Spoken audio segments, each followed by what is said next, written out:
નમસ્કાર, સ્વાગત છે આપનું લોકપંચમાં. અને લોકપંચમાં આજે વાત કરવી છે ખેડૂતોની, કારણ કે સરકાર એવું કહે છે કે અમે ખેડૂતો માટે ચિંતિત છીએ અને એટલા માટે સરકાર કહી પણ શકે, કારણ કે હવે આગામી ચોમાસું આવવાનું છે. એને લઈને સરકારે અત્યારથી જ એક માસ્ટર પ્લાન તૈયાર કર્યો છે, ખેડૂતોની ચિંતા કરી છે અને પાણીના સંગ્રહ અને ભૂગર્ભ જળસ્તર ઊંચા કેવી રીતે આવે, ખેડૂતોને એનો સીધો લાભ કેવી રીતે મળે, એનું એક આખું પ્લાનિંગ કેબિનેટની જે બેઠક મળીને એ દરમિયાન આ આખું એક પ્લાનિંગ કરવામાં આવ્યું છે. રાજ્યમાં જળ સંચય જન ભાગીદારી બે અભિયાનની એક શરૂઆત કરવામાં આવી છે અને એની પ્રગતિ કેટલી થઈ છે અથવા કેટલી કરવાની છે એની આખી એક સમીક્ષા આ કેબિનેટ બેઠકમાં મુખ્યમંત્રી ભૂપેન્દ્રભાઈ પટેલના અધ્યક્ષસ્થાને કરવામાં આવી. કૃષિ મંત્રી જીતુભાઈ વાઘાણી પણ ઉપસ્થિત હતા અને ચોમાસું શરૂ થાય પહેલાં જળ સંચયના જે કામો છે એને કઈ રીતે આપણે વેગ આપી શકીએ એવું સરકાર ક્યાંક વિચારી રહી છે. અને વરસાદી પાણીનું ટીપે ટીપું કે જેનો સંગ્રહ થાય, જે જળ સંચય થાય, એવું આખું એક ગ્રાન્ટ, એક માસ્ટર પ્લાન સરકાર તરફથી રજૂ થઈ રહ્યો છે. અને આમ તો જે કેન્દ્ર સરકાર છે એના તરફથી પણ 553 કરોડની માતબર ગ્રાન્ટ મળે છે. તો જે તે ધારાસભ્ય છે એને જળ સંચયના કામો માટે 50 લાખ રૂપિયાની ખાસ ગ્રાન્ટ ફાળવવામાં આવે છે અને 50 લાખની ગ્રાન્ટનો સંપૂર્ણ ઉપયોગ માર્ચ 2026 પહેલાં કરી દેવાનો છે એવો આદેશ પણ કરવામાં આવ્યો છે. અને જળ સંચય અંતર્ગત ખેત તલાવડીઓ બનાવવાની હોય છે, સાથે જ જૂના ટ્યુબવેલ હોય એ ટ્યુબવેલને રિચાર્જ કરવાના, ગ્રામીણ તળાવ જે કાંપથી ભરાઈ જતા હોય છે એ કાંપ કાઢીને તળાવને ઊંડા કરવાની વાત છે. પણ સવાલ બહુ બધા એટલે થાય છે કે જળ સંચયનું અભિયાન માત્ર પાણીના સંગ્રહ પૂરતું જ મર્યાદિત રહેશે, ખેડૂતોને એનો કેટલો લાભ થશે? દર વર્ષે કરોડોનો કાંપ કઢાય છે, પણ છતાં જે વિસ્તારો છે એમાં પાણી કેમ ટકતું નથી? અને બીજું કે સ્થાનિક કોન્ટ્રાક્ટરો દ્વારા માત્ર કાગળ પર કામ ક્યારેક બતાવી દેવામાં આવે છે એવા આક્ષેપ પણ વિપક્ષ કરતું હોય છે. અને જળ સંપત્તિ વિભાગનું મેં કહ્યું એમ કે આ કરોડોનું બજેટ 553 કરોડ તો કેન્દ્ર સરકારનું બજેટ છે, 50 લાખ રૂપિયા જે તે ધારાસભ્યને ફાળવવામાં આવે છે. તો પછી આ કરોડોનું બજેટ ક્યાં વપરાય છે? શું ખરેખર ખેડૂતોને આનો લાભ મળ્યો છે?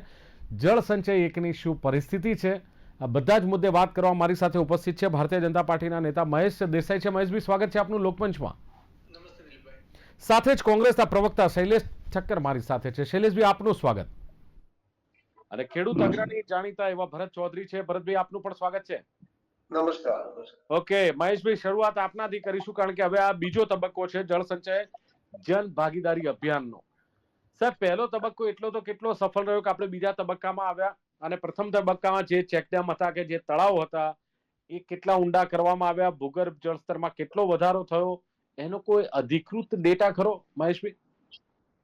દિલીપભાઈ, સૌપ્રથમ તો આપણે જોઈએ તો જ્યારે નરેન્દ્રભાઈ ગુજરાતમાં હતા ત્યારથી લઈને અત્યારે રાજ્ય દેશનું શાસન કરી રહ્યા છે, ત્યારે પાણી જે છે આપણી મુખ્ય જરૂરિયાત છે ખેડૂતો માટે અને સમગ્ર જનજીવન માટે.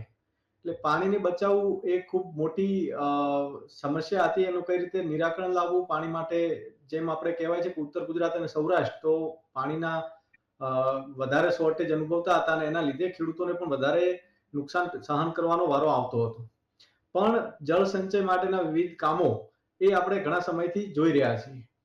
આ અભિયાનને સમગ્ર દેશ લેવલે જળ સંચય અભિયાનનું છેલ્લા 7 વર્ષથી ખૂબ સારી કામગીરી થઈ છે અને અત્યારે મિનિસ્ટ્રી ઓફ જલ શક્તિ એનું જે નેતૃત્વ છે એ પણ આપણા માનનીય CR પાટીલ સાહેબ કરી રહ્યા છે. ત્યારે ગુજરાતમાં પણ એનું ખાસ સારી રીતે કામ થાય એ માટે વિશેષ ફોકસ કરતા રહે છે અને એને અનુસંધાને જ ગઈકાલે પણ એમણે એક રિવ્યુ બેઠક કરી હતી માનનીય પાટીલ સાહેબ અને CM સાહેબની ઉપસ્થિતિમાં. દરેક જિલ્લાના કલેક્ટરો, વિભાગના સચિવ, ઉપસચિવો એ બધાની ઉપસ્થિતિમાં એક મીટિંગ થઈ હતી અને એને રિવ્યુ લીધા પછી એમાં પણ જે અત્યારે ચાલુ વર્ષના જે કામો છે એ સત્વરે પૂરા થાય અને ખાસ કરીને સુજલામ સુફલામ યોજનાના જે કામો થતા હોય છે એ આપણે માર્ચ કે એના પછી થતા હોય છે.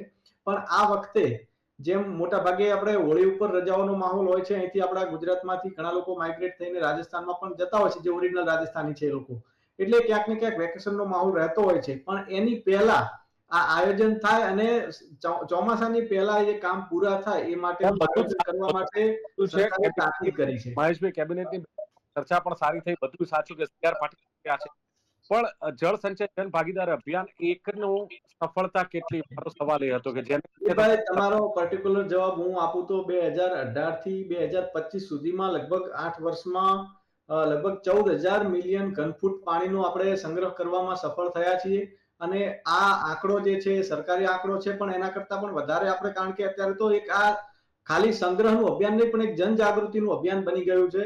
આપણે જોઈએ છીએ કે અત્યારે શહેરોમાં પણ સોસાયટીઓ, ખુદ જે જૂની સોસાયટીઓ છે એ લોકો પણ રિચાર્જ બોરવેલ એમના સોસાયટીમાં રિચાર્જ કરવાનું, બોરવેલ જૂના બોરવેલ બનાવીને અથવા તો એ રીતે કેચપીટ બનાવીને રિચાર્જ કરવાનું અભિયાન પણ સોસાયટીઓ આપમેળે કરતી થઈ ગઈ છે. એટલે આપણે જોઈ શકીએ છીએ કે આ અભિયાન જે ખરેખર ધરાતલ પર ઉતર્યું છે અને એના હિસાબે લોકોમાં પણ જાગૃતિ આવી છે.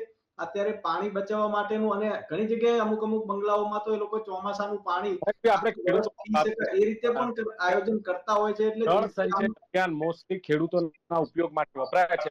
સવાલ એ છે કે દર વર્ષે ખર્ચ કરવામાં આવે છે, તળાવમાંથી કે ચેકમાંથી કાંપ કાઢવામાં આવે છે, છતાં ઘણી નદી, ઘણા તળાવ, ઘણા ચેકડેમમાં સાહેબ પાણી ટકતું નથી. તો પછી કાપ કાઢ્યો કોણે, એની પાછળ ખર્ચો કોણે કર્યો, એનું પ્રોપર મોનિટરિંગ કે ઇન્સ્પેક્શન થાય છે કે બધું કાગળ પર હોય છે? દિલીપભાઈ, આની એક પદ્ધતિ હોય છે. અત્યારે સપોઝ તમે જે કહી રહ્યા છો એ પ્રમાણે ધારાસભ્યને 50-50 લાખની એડિશનલ ગ્રાન્ટ ફક્ત જળ સંચયના કામો કરવા માટે આપેલી છે. તો એમાં પણ એક સરકારી જે નિયમબદ્ધ પૈસા વાપરવાના હોય છે. ધારાસભ્ય જે તે વિસ્તારના હોય એ કામ સૂચિત કરતા હોય છે એમના મત વિસ્તારમાં, અને એ કામ સૂચિત થયા પછી એની સૈદ્ધાંતિક મંજૂરી અને પછી વહીવટી મંજૂરીની એ પ્રક્રિયા ચાલતી હોય છે. એના માટે જે તે આયોજન અધિકારીની પણ નિમણૂક થતી હોય છે. ધારાસભ્યોના, મહેશભાઈ, હું કેટલા નામ ગણાવી શકું છું કે એમણે 50 લાખમાંથી મોટા ભાગની રકમ ખર્ચી નથી, અને પછી મુખ્યમંત્રી આદેશ કરવો પડે કે માર્ચ 2026 પહેલા તમે આ ગ્રાન્ટ ખર્ચી નાખો. તો શું કર્યું અત્યાર સુધી આ ધારાસભ્યોએ? દિલીપભાઈ, આપના માધ્યમથી હું જણાવું કે મોટાભાગના ધારાસભ્યોએ ખર્ચી નથી, એ તમારી વાત સાચી છે, પણ એ લોકોએ સૂચનો કરી દીધા છે. પ્રક્રિયા જે છે એ પ્રક્રિયામાં થોડો ડિલે થઈ શકે ક્યાંક, પણ એ પ્રક્રિયા પૂરી થતા ઘણા બધા કામો પૂરા પણ થઈ ગયા છે. સપોઝ 15 કામ સજેસ્ટ કર્યા હોય તેમાંથી 4, 5 કે 6, 8 કામ પૂરા પણ થઈ ગયા હોય.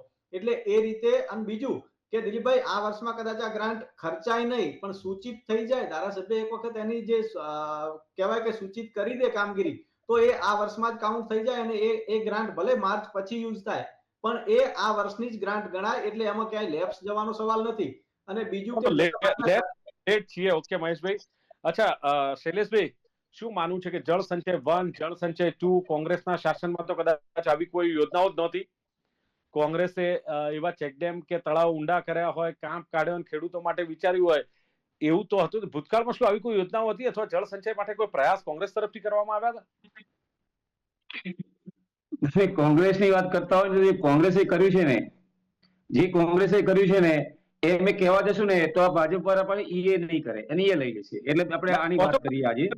ના, તમારું અમે નહીં કરીએ, તમારું અમે નહીં લઈએ. તમે 50 લાખની વાત કરી કે મને હજુ ખબર નથી. મને જવાબ આલો. 50 લાખ રૂપિયા ધારાસભ્યને આપ્યા એટલે 5 વર્ષ માટે આપ્યા કે 1 વર્ષ માટે આપ્યા? મહેશભાઈ, કેટલા વર્ષમાં? શૈલેષભાઈ, એ જે 50 લાખની જોગવાઈ છે એ હજી ચાલુ વર્ષે જ આપણે આવી છે. એટલે આ વર્ષમાં જ એ પૈસા આપેલા છે. એનું નવા વર્ષે નવેસરથી રિન્યુઅલ થતું હોય છે. એટલે હવે હું એવું કહેવા, ના, સમજી ગયો. હવે 50 લાખ રૂપિયા તમે ધારો કે આપણે એક વિરમગામ તાલુકો લઈ લો. વિરમગામ તાલુકામાં 138 ગામડા છે. એટલે એક ગામડામાં 50,000 રૂપિયાનો ખર્ચો થયો તો કઈ લાવણી બનાવશે? કઈ રીતે પાણીનો? એક વસ્તુ છે. અને ધારાસભ્યને તમે એક મિનિટ મારું પૂરી કરી દો. ધારાસભ્ય તમે શું બોલ્યા કે ડીલે થઈએ કે હું 8 વાગ્યાના બદલે 9:30 વાગે ડિબેટમાં આવું તો ચાલે? ટેક્સ લેવાનો હોય કે અમારા ખેડૂતનું 12% વ્યાજ લેખે રૂપિયા, ક્રેડિટ કાર્ડ ઉપર રૂપિયા આપો છો, તો અમે 5 દિવસ લેટ પડીએ તો આખા વર્ષનું વ્યાજ બીજું ગણી લે છે. તો એ લેટ પડે તો ખેડૂતો ચાલે, જનતા ચાલે? એટલે લેટ પડી ગયા થઈ જાય. અને એમની સરકારે જનતાના ટેક્સના પૈસા છે, આ વાપરવાના હતા. તાત્કાલિક માર્ચ મહિનાની ભૂપેન્દ્ર દાદાનો સારો એવો એમનો પ્રયાસ છે કે ભાઈ કલેક્ટરને બોલાવીને કીધું કે માર્ચ મહિના સુધી આ બધી ગ્રાન્ટ ધારાસભ્યને ફરજિયાત વાપરવી જરૂરી છે. ગ્રાન્ટ પડી રાખીને શું કામનું છે? આ ચોમાસું આવી ગયું, હવે મહિનો રહીને ચોમાસામાં કેવી રીતે કામ કરશે મારા ભાઈ?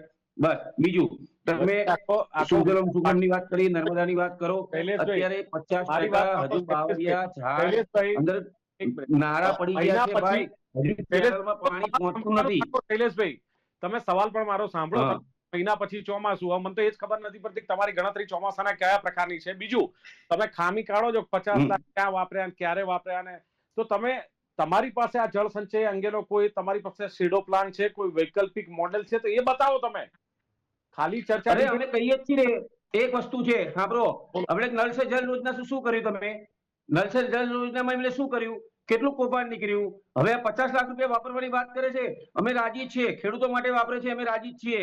ખેડૂતનું જળ સંચાર ઊંચું જેટલું આવે તર પાણીનું, ગામડામાં રહીએ છીએ, ખેતી કરીએ છીએ, ખબર છે કે પાણીનું જેટલું તર ઊંચું આવે એટલું ખેડૂતો માટે સારું, કે બોરના પાણીના નીચે જઈને તર ઊંચું લાવે તો એવું અભિયાન કરે તો સારું.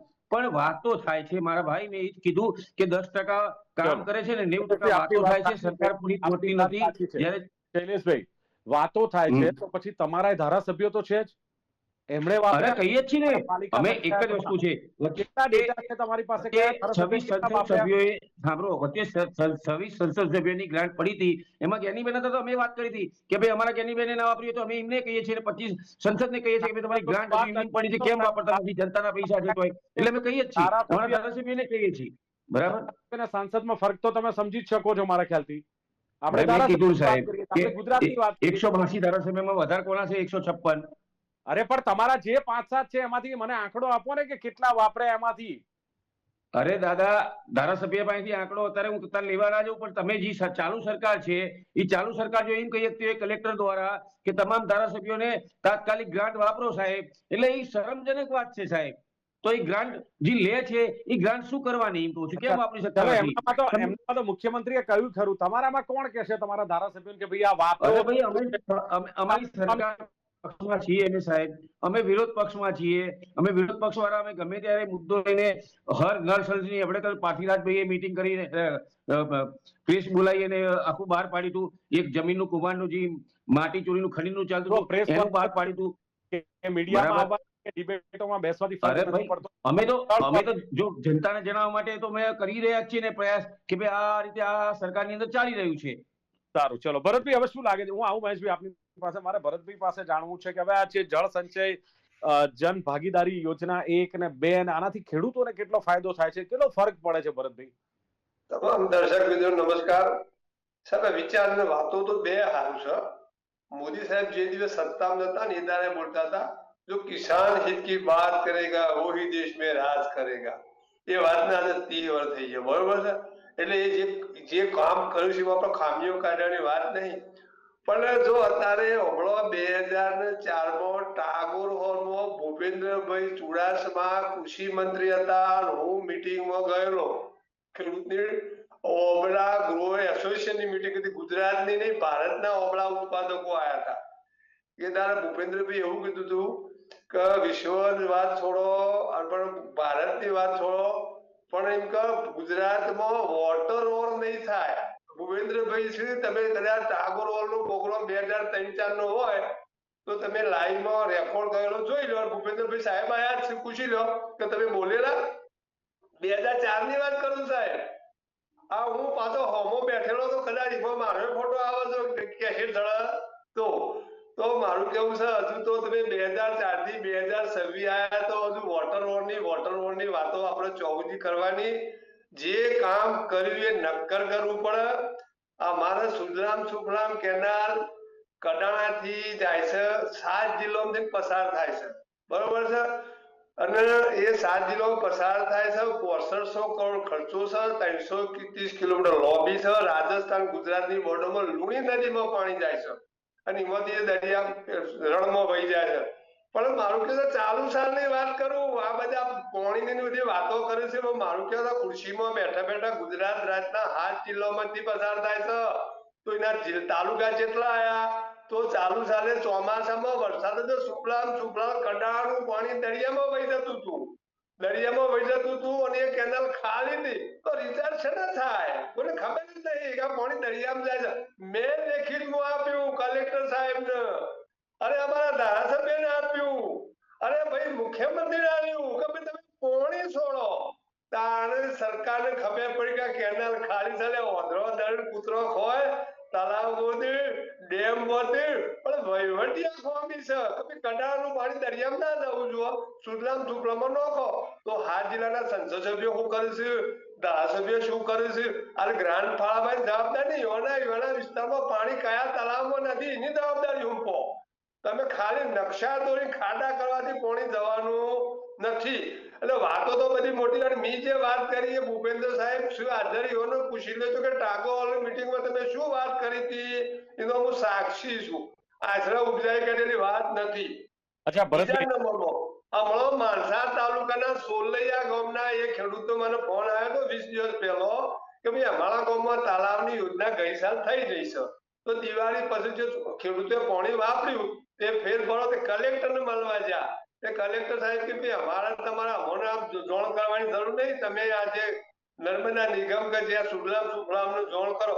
હવે ખેડૂતોને ખબર નહીં ઓફિસ ચોવાય હું સમજ તળાવ તો અત્યારે શિયાળામાં ખાલી છે, તમે એકલો તળાવ ગોળે ફાયદો નહીં. એના માટે નક્કર વ્યવસ્થા જુઓ કે ભાઈ તમારા તાલુકામાં કેટલો તળાવ છે, તાલુકા પંચાયત જવાબદાર હોવી પડે કે તળાવ એક ખાલી ના રહું છે તે ધારાસભ્યની ગ્રાન્ટ વાપરીને ખાડા કહી દો છે, કોઈ જોડે તળાવ બરાબરનો નથી. જવાબદારી હુંપવી પડે. હોબળો, જવાબદારી હુંપ્યા આગળ આ બધો તળાવે ખાલી છે, ખાલી રહેવાનો છે.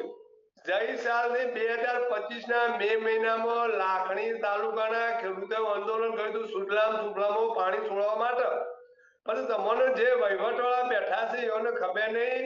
હોબળો, સુફલામ કેનાલ છે, એ રિચાર્જ યોજના છે, એ 100% છે. એ રિચાર્જ યોજનામાં પાણી ભરપટ ભરો, 20 ફૂટની વાત છે, બરોબર છે. અરે 20 ફૂટ તમે 10 ફૂટ તો ભરો, ચોમાસામાં તો ભરો, કેમ ભરતા નહીં? ભરતભાઈ એક મિનિટ ભરતભાઈ, તોય કોંગ્રેસનું શાસન એ તમે જોયું છે ગુજરાતમાં, અને ભારતીય જનતા પાર્ટી સાહેબ તમે આજે મને કોંગ્રેસ પાસે પડી ગયા છો. એક મિનિટ તમે છો ને પ્રવક્તા તરીકે, તો ભરત અને ભાજપના શાસનમાં ખેડૂતોને કેટલો ફાયદો છે, શું છે? ઓ સાહેબ મારી વાત સાંભળો. કોંગ્રેસ શાસનમાં કોંગ્રેસ પાસે બજેટ નતું અને એને આવી કામગીરી કરી નહીં. આપણે હું પોતે કહું છું એ બધું કરી કરે, પણ કોંગ્રેસના શાસનને હમણાં ભાઈ ટોકી શાળામાં તૂટી જાય ને. હમણાં એનું કામ જેટલું નક્કર. મારા ગામમાં 1960 ની પાણીની ટોકી તમે જોવા આવજો, મારા ખર્ચે જો હું ખોટો હોવાનો પણ ખર્ચો મારા હાલવાનો. આજે એમાં ગામમાંથી પાણી નડે જાય છે, એ ટોકી હજુ લીક થઈ નહીં. અને આનો ગામમાં જેટલો ભ્રષ્ટાચાર થાય છે એનું માપ નહીં. એટલે યોજનાઓ ખરી. ઓકે, મારા ગામનો દાખલો આલું. 2018 માં અમારા ગામમાં તાલુકા ગ્રામ પંચાયતમાં આપણે નરહરી અમીન સાહેબ સંસદ સભ્ય આયેલા, ઉદઘાટનમાં લોંગા સાહેબ આયેલા, 5 લાખનું કામ આલ્યું. ગામમાં જન ભાગીદારીથી કરવાનું હતું. હમણાં ભાઈ વિટંબળાઓ આ બધી 50 લાખ ને 50 કરોડ વાપરી દો કે 6 લોકો હેરાન થશે. અમારા સરપંચ સાહેબને કીધું કે ભાઈ તમે અમને જે જીસીબી ટ્રેક્ટરનો ખર્ચો તમે ડીઝલમાં ભોગવી લો, અમે તમને મહિને પેમેન્ટ કરીશું. તે અમારી દૂધ સાગર ડેરીએ જે જન ભાગીદારી 10% પૈસા આલ્યા. બાકીના પૈસા થોડો મોડો વહીવટ વાળો ગામમાં હોય ગમે તે પૈસા આ પૈસા લેતા હોય છે. પોણી લોંગા સાહેબ ઓફિસમાં બેહવા દેતા નતા. એક બે વખત પુરાણી પછી તો પેલા બહાર કહી દીધું કે સાહેબ નહીં એમ કહેવાનું. હવે આ અધિકારીઓની સત્તા, આ નેતાઓ તો કશી ખબર નહીં વાયરાની. આ તમારો ઓનું પ્રૂફ જોતું મારી પાસે છે. પછી આ ભાઈ ખાચા અમારા સરપંચ બોલો દરવાજા કે સાહેબ નહીં, પેલો કહ્યું કે સાહેબ ની આ લોંગા સાહેબ ની વાત કરું છું. 2018 ના એપ્રિલ મહિનાની વાત કરું છું. લોંગા સાહેબ હું ઓફિસમાં પ્લાન કહી હતી કે તમારા અનુભવ સાચા, પણ મહેશભાઈને મારે એવું છે કે મહેશભાઈ જે પ્રમાણે જનભાગીદારી શબ્દનો આમાં ઉપયોગ કરવામાં આવે છે, તો જનતા તો શું કરે કે કદાચ શ્રમદાન કરે, કદાચ થોડું ઘણું એમ કે ફંડ આપે, પણ ક્યાંક જે માત્ર જવાબદારી જનતા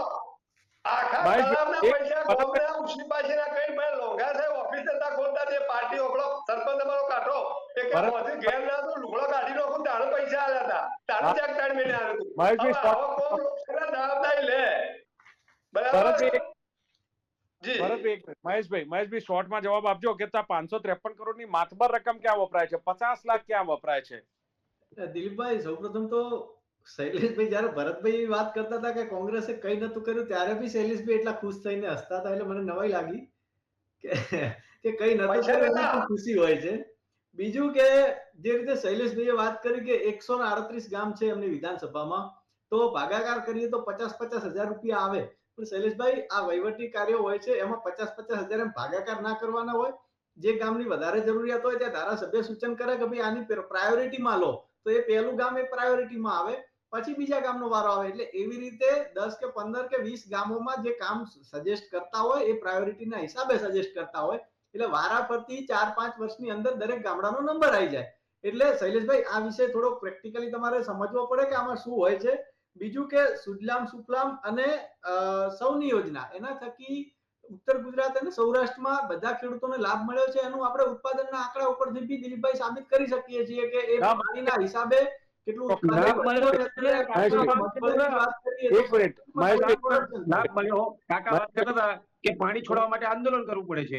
એક મિનિટ શૈલેષભાઈ, શૈલેષભાઈ, હું તમારી વચ્ચે નહીં બોલું, તમે મારા વચ્ચે નહીં બોલો. મહેશભાઈ મારી પાસે સમય ઓછો છે. એક જ મિનિટ મારે શૈલેષભાઈને પૂછવું છે. શૈલેષભાઈ, તમે શું કર્યું આ શ્રમદાન માટે? લોકોનો સંપર્ક કર્યો કોંગ્રેસે ક્યાંક કે પ્રેસ ને અમે મીડિયા? અમારા જિલ્લા ડેલિગેટ, તાલુકા ડેલિગેટ, તમામ મામલતદારોએ આવેદન પત્ર આપીને પાણી અમારે વિસ્તારની અંદર ધોળકા, બાવરા, સાણંદ, ફતેવાડીનું પાણી જ્યારે જરૂર હોય છે ઉનાળાની અંદર, ત્યારે અમે આવેદન પત્ર આપીને પાણી છોડાવવા માટે અમે કોંગ્રેસે 25 વખત રજૂઆત કરેલી છે.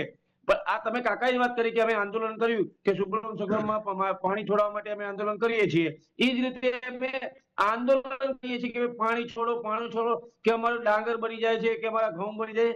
બધી વાતો છે, કરે છે બધુંય. કેનાલ કરી કે હા કરી, જ્યારે પાણી છોડાવવાનું હોય ને તો અમારી પરસો વળી જાય છે ખેડૂતોને.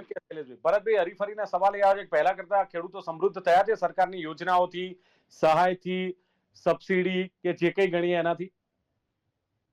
સમૃદ્ધિ તો આપણો સરકાર પાસે છે. આપણે તમે હું બધા જોડીએ છીએ, પણ અમુક બધું પહેલા આવી તમે ગામડાના બધા ખેડૂતો ખરા ને, એ પેલા 3 દાડે નાતા 4 દાડે નાતા લુગડો ગળી નોખતા નહીં.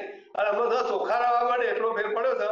બીજું કહું તમારું હોબળામાં આ સુજલામ તળાવની વાત, સરકારની મોટામાં મોટી ભૂલ સરકારને પોતાનું ખબર નથી.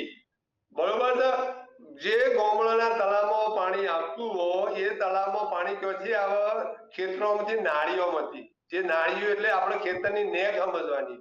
હવે આપણે જે ગામડામાં જે એપ્રો લોડો કર્યા એ બધા એટલા બધા ઊંચા કરે કે નાળિયામાં પાણી વહેતું નથી, એટલે તળાવ ભરાતો નથી. ઓન ખબર નહીં એટલે પ્રેક્ટિકલી આવું તો બતાવું. બીજા નંબરમાં મારા ગામથી પૂર્વમાં રેલવે જાય છે.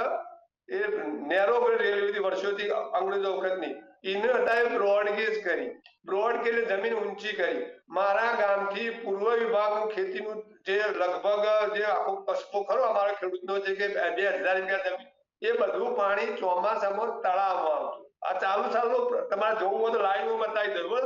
હવે રેલવે ઊંચી કરી એટલે રેલવે નાળું ઊંચું કર્યું, નાળી અપ કર્યું. એટલે વિચારો તો ખરો, મૂર્ખા કોઈ ખબરતા નહીં. હવે નાળામાંથી જે પાણી આવતું હતું એ પાણી હવે એ ખેતરોમાંથી તળાવમાં આવવાનું નથી. એટલે હું લઈ લઉં. જી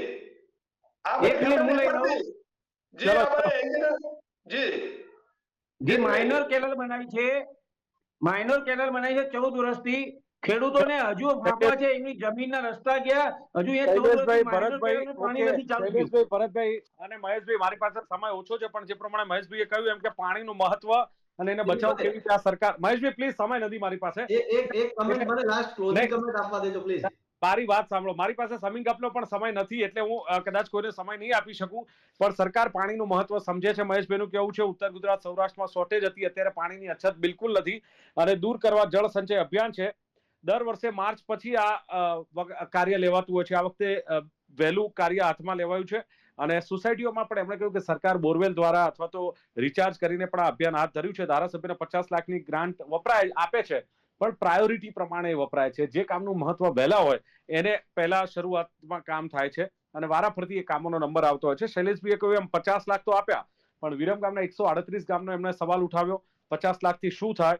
અને માની લો કે ધારાસભ્યો આ લેટ પડે છે તો એનો જવાબ કોણ આપશે?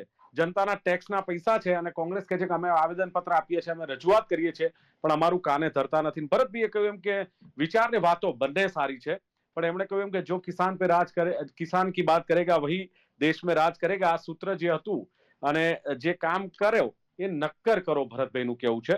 અને એમણે ઘણી બધી વાત કરી. સુજલામ સુફલામ યોજના કે 7 જિલ્લામાંથી પસાર થાય છે, કરોડોનો ખર્ચ થાય છે, પણ પાણી દરિયામાં વહી જાય છે. અને બીજી વાત એ કે ચૂંટાયેલા પ્રતિનિધિઓ શું કરે છે, સવાલ પણ એમણે ઉઠાવ્યો છે.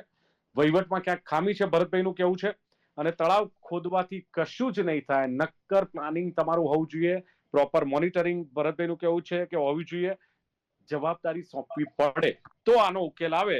બાકી જે એમણે કહ્યું છે કેમ કે કદાચ માની લો કે અધિકારીઓ છે કે ચૂંટાયેલા પ્રતિનિધિઓ છે, ભરતભાઈ જેવા ખેડૂત આગેવાનોને બોલાવે, એમની પાસેથી જો ઇન્ફોર્મેશન લે તો પણ ઘણું બધું સોલ્યુશન આવી જાય. પણ આની પાછળ મંચા જોઈએ. ચર્ચાનું સમાપન કરીએ છીએ. મહેશ દેસાઈ, શૈલેષ ઠક્કર, ભરત ચૌધરી ત્રણે જોડાયા. ખૂબ ખૂબ આભાર. Thank you very much. Thank you. તો પંચ કાર્યક્રમમાં હતી આજની વાત. જળ સંચય અભિયાન 2 કેટલું સફળ થશે સમય બતાવશે. જોતા રહો ગુજરાત ન્યૂઝ. નમસ્કાર.